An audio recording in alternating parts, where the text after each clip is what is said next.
mean, you got to love pressured moments. That's what makes you great. It's when the great ones really shine, and I guess Tom Brady was in the same situation when he had the opportunity. So I got to make the most of it.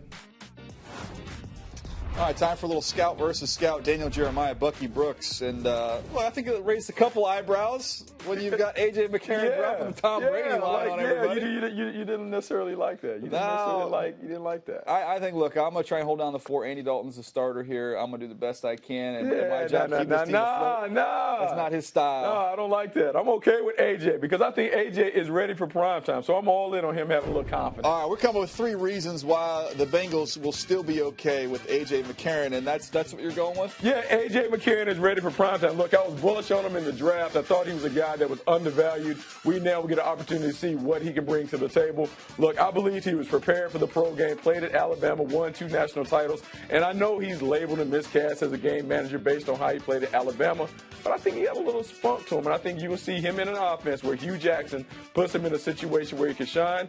He will continue to drive and manage the game and kind of allow those playmakers around him to do it.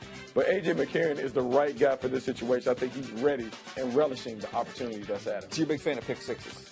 Hey, look, that play was not necessarily on him. We'll talk about that. Well, okay. Well, look, you know, it's just a shame he played behind such a bad offensive line in Alabama. I never saw pressure. Oh, wait, they all played in the NFL. Yeah, they did. I saw him get heated up by Oklahoma. He got sacked 7 times. It was terrible. But that's another topic for another day. But I will say encouraging for A.J. McCarron, trying to be nice here, is he got some big playmakers and some mismatched players in A.J. Green and Tyler Eifert.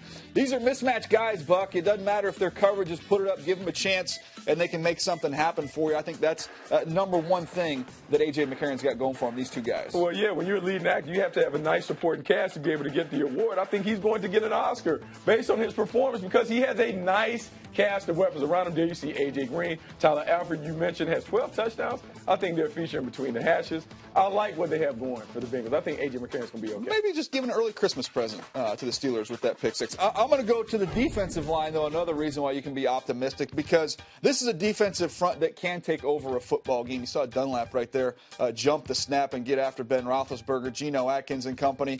They can keep the score down, keep the points low. And then you've got A.J. McCarron, who doesn't have to chase points. If you get in a situation where he's got to be too aggressive, I think that could limit him and they will struggle. I think the defensive line is a key for this football team coming down the stretch. Well, I think the defense certainly has to step up. The running game has to step up, and the weapons around him have to step up and make sure that A.J. McCarron is comfortable. But I think everyone understands, look, they have the division title in hand. They just need to win a game down the stretch.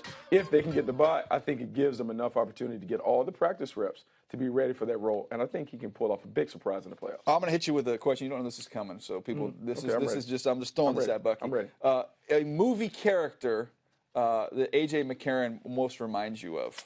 A movie character that he most reminds me of. Because you've come out before, and we've said Jameis Winston talked about Maverick from Top Gun. Yeah, I'm not going to say it. I'm not going to say that, but you know what I'll say is he kind of reminds me of Clubber Lang. Clubber Lang? Yeah, a lot of confidence, a lot of pain. Okay, I was going to say Bigger and McCracken from Kingpin. That's who he reminds me of. Very confident individual. Some perceive that as a good thing, maybe others not so much. But look, we'll talk a lot about A.J. McCarron and everything else going on in the NFL on the Move the Sticks podcast. You can check that out at NFL.com/podcasts.